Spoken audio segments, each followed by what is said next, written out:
Channel अंकित British academy. मैं हूं अंकित Prajapati, the English trainer. दोस्तों आज की क्लास में हम देखेंगे वॉइस। दोस्तों वॉइस जो होती है वो काम की क्वालिटी को बताती है। काम की क्वालिटी का मीन्स काम जो है वो सब्जेक्ट पे होता है या सब्जेक्ट काम को कर रहा होता है।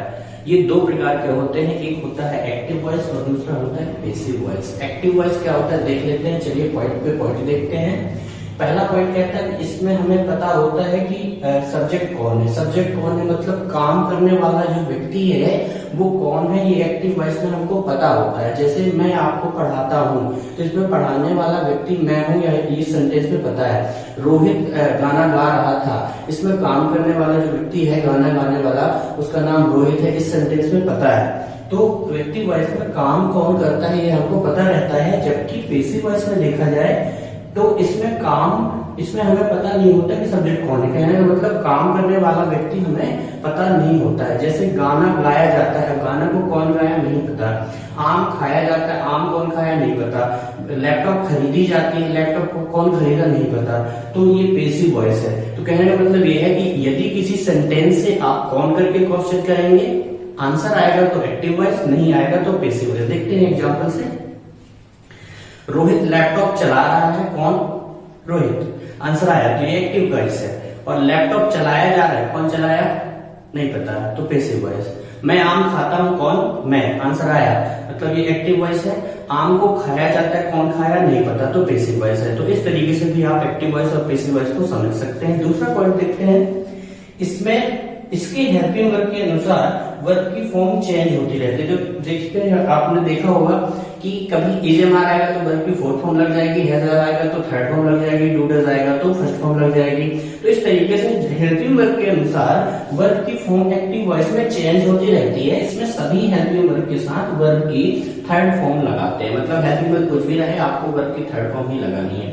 पॉइंट नंबर 3 कहता है कि यदि किसी हिंदी के एक्टिव वॉइस जो सेंटेंस होगा, यदि आपको उसको पैसिव वॉइस बनाना होगा तो उसके लिए ऑब्जेक्ट को सब्जेक्ट के स्थान पर तथा हेल्पिंग वर्ब के पहले या और जा लगा देते हैं। अब फिर से सेंटेंस समझते हैं कि यदि किसी हिंदी एक्टिव वॉइस के सेंटेंस को, हिंदी एक्टिव वॉइस के सेंटेंस को पैसिव वॉइस बनाना है तो उसके लिए आपको ऑब्जेक्ट को सब्जेक्ट के स्थान पर रखेंगे तथा हेल्पिंग वर्ब के पहले या प्लस जा लगाते हैं। एग्जाम्पल से समझते हैं। मैंने 3 सेंटेंस लिए हैं जो एक्टिव वॉइस के हैं, इन्हें हम पैसिव वॉइस में बदलते हैं।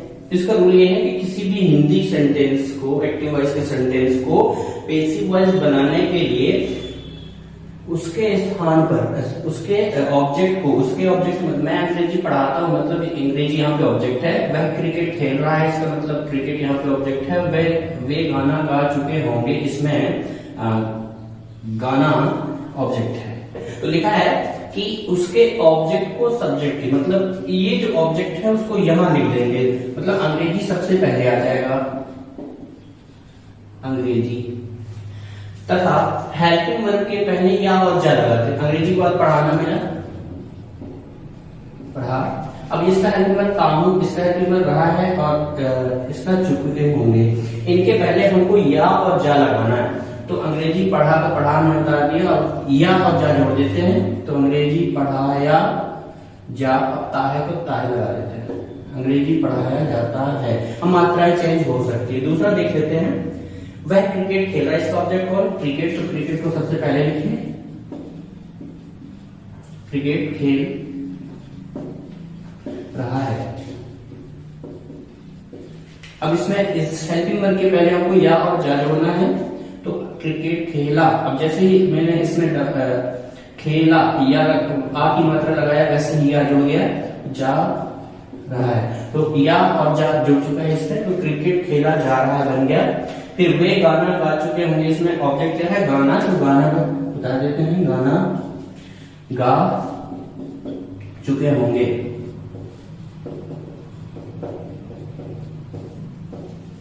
अब इसके पहले, इस हेल्पिंग वर्ब के पहले हमको या और जा जोड़ना है। तो गाना गाया जा।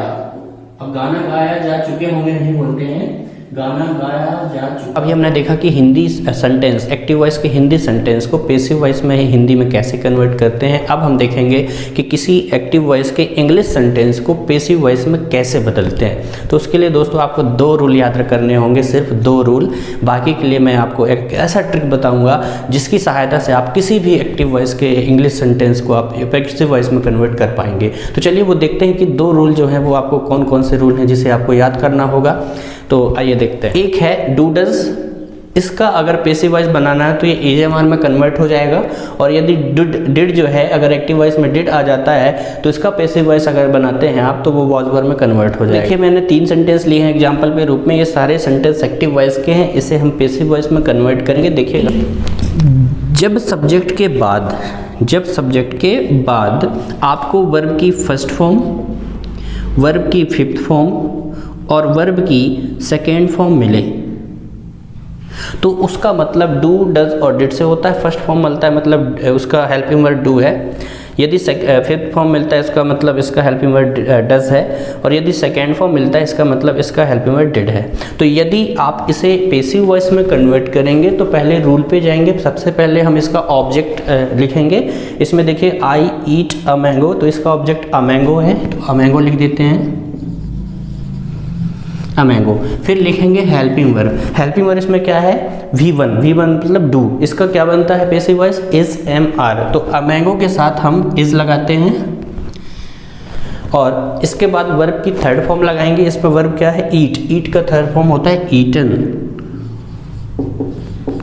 तब बन गया अ मैंगो इज ईटन। और इस आई को आप बाय मी कर सकते हैं, बाय मी। फिर आता है ही प्लेज क्रिकेट। सबसे पहले हम क्या लिखेंगे, cricket, object cricket. Helping verb, इसका हेल्पिंग वर्ब क्या मिला, V5 मतलब भी इज एम आर ही होता है, तो क्रिकेट के साथ भी इज ही लगेगा, तो इज। फिर वर्ब की थर्ड फॉर्म, इसमें वर्ब क्या मिला, प्ले, प्ले का थर्ड फॉर्म होता है played, played. Cricket is played. अब बचा क्या, ही, तो ही का बन जाता है बाय हिम।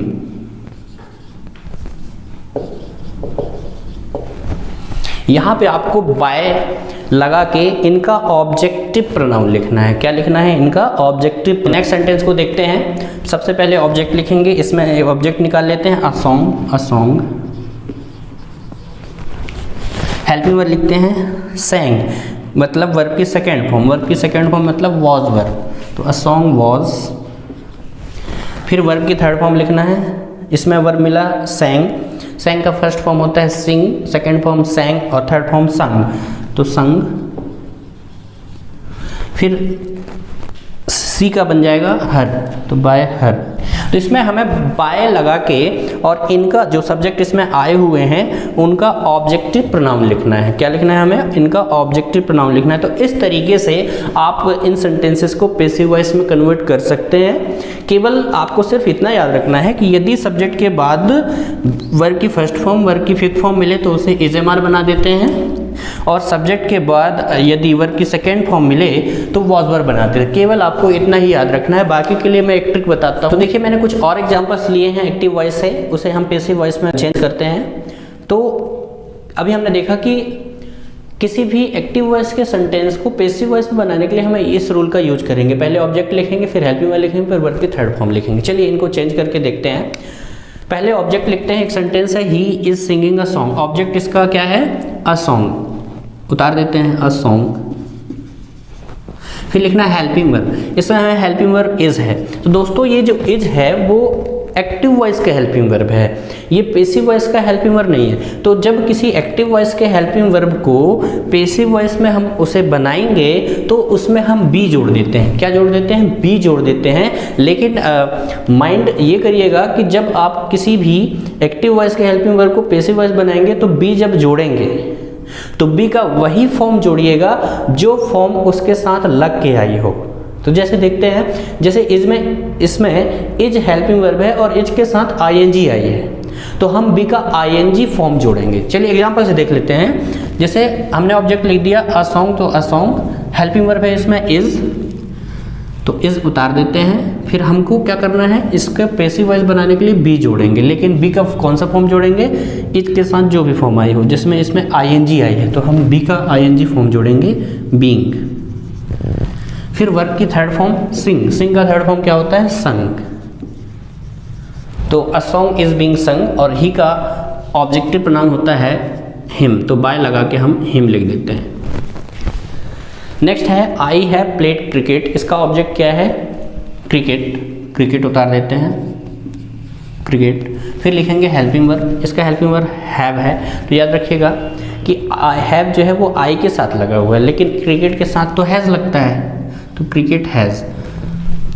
हैज़ कहाँ से आया, जैसे देखिए इज एम आर, तो ये तो तीनों एक ही है ना, डू डज ये भी एक ही हैं, तो जिसके साथ हम डू लगाएंगे उसके साथ डू लगेगा, जिसके साथ डज लगाएंगे उसके साथ डज लगेगा, जिसके साथ इज एम आर में से जिसके साथ इज एम आर, सब अलग अलग के साथ लगेगा। उसी तरीके से आई के साथ हैव लगता है, लेकिन क्रिकेट के साथ तो हैज़ लगता है, तो हमने यहाँ पे हैज़ लगाया। और अब इसको पैसिव वॉइस हेल्पिंग वर्ब बनाने के लिए इसमें बी जोड़ेंगे, लेकिन हमको ये देखना है कि इसमें इस हेल्पिंग वर्ब के साथ वर्ब की कौन सी फॉर्म आई, इसमें वर्ब की थर्ड फॉर्म आई है, तो हम क्या करेंगे, इसे पैसिव वॉइस बनाने के लिए बी की थर्ड फॉर्म जोड़ देंगे। तो बी का थर्ड फॉर्म होता है बीन, तो क्रिकेट हैज़ बीन, और वर्ब की थर्ड फॉर्म लगा देंगे, इसमें ऑलरेडी प्लेड लिखा हुआ है, प्लेड ऑलरेडी थर्ड फॉर्म है, तो क्रिकेट हैज़ बीन प्लेड। अब बचा क्या, आई, आई का ऑब्जेक्टिव प्रोनाउन होता है मी, तो बाय मी। तो इस तरीके से हमने बनाया cricket has been played by me. Next sentence है वी विल स्पीक इंग्लिश। सबसे पहले ऑब्जेक्ट लिखते हैं इंग्लिश,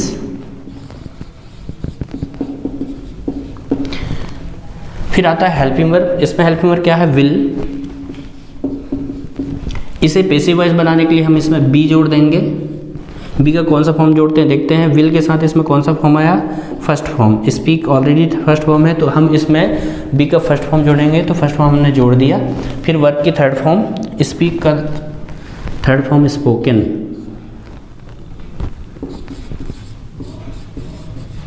फिर बचा वी, वी का ऑब्जेक्टिव प्रोनाउन होता है अस, तो बाय अस। तो इस तरीके से हमने बनाया। नेक्स्ट है she can buy a car, object क्या है, अ कार। फिर हेल्पिंग वर्ब क्या है, कैन। इसको पैसिव वॉइस बनाने के लिए हम बी जोड़ेंगे, कौन सा फॉर्म जोड़ेंगे, कैन के साथ वर्ब की फर्स्ट फॉर्म आया, तो बी का फर्स्ट फॉर्म ही जोड़ दिए। फिर वर्ब लिखना है बाय, कौन सा फॉर्म लिखना है, थर्ड फॉर्म, तो बाय का थर्ड फॉर्म बॉट। तो अकार कैन बी बॉट, और सी का ऑब्जेक्टिव प्रोनाउन होता है हर, तो हमने बाय लगा के हर लिख दिया। तो इस तरीके से हम एक्टिव वॉइस के सेंटेंसेस को पैसिव वॉइस में कन्वर्ट करते हैं।